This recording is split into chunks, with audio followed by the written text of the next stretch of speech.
So last night I had a flat tire. I changed it.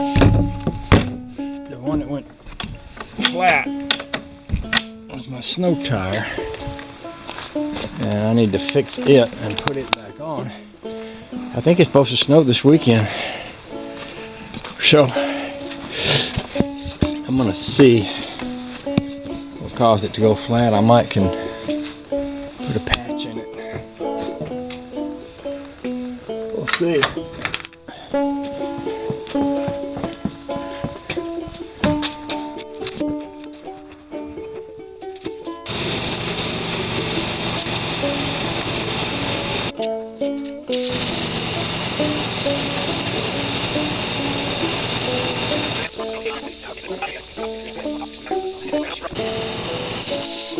I have used this stuff with some measure of success.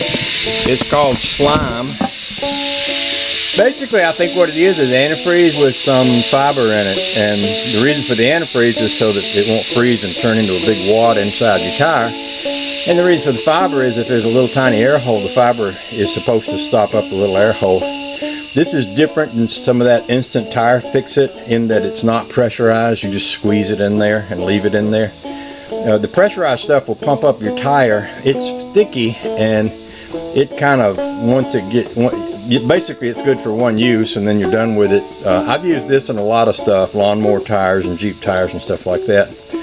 You know, if you got a slow leak, it seems to work pretty well. I did have a good bit of leakage all around those rims, so I think I saw Mr. Chevy Man banging a tire with a hammer the other day to fix those kind of leaks, and I tried it and it worked. So I'm going to throw a bunch of this in there, pump it back up, and check both sides for leaks again, and then throw it back on the car. I'll be taking Brandon back to school tomorrow, and it might be snowing, so I might want him on there. The other thing I'm going to do is get me a decent jack. I don't want to use that factory Toyota jack ever again if I can help it, so I'll probably grab my good little jack and throw it in the trunk there. Let my neighbor know because he likes to borrow it, and it might not be there next time he tries to borrow it. So I might need to get me an extra one to keep in the car. I think I might even have an extra one. It ain't the same exactly, but it's a workable. It might be a workable jack. It's over in the forehead. I might get it and try it, and if it works, I might just put it in there for a car jack. Okay, now.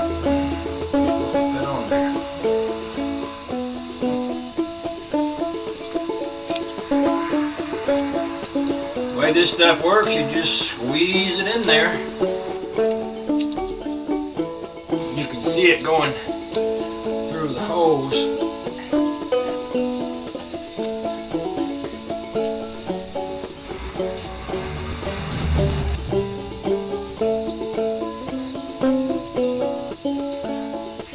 I don't know if I mentioned it or not, but you do have to take the valve stem out to get this to go in. So I've got a valve stem remover here. I take the valve stem out with. After you get through, you put the valve stem back in there and air it back up. This stuff don't hurt the tire none.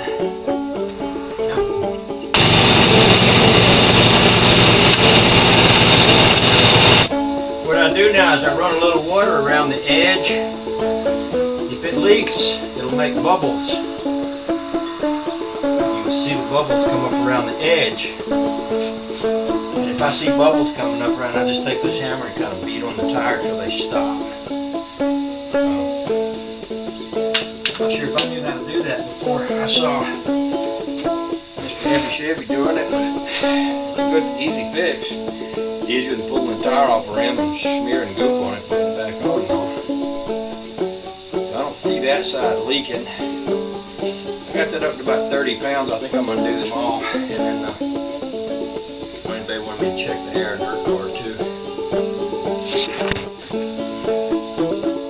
I don't see any bubbles. I'm going to get that jack up in front of this car with it, and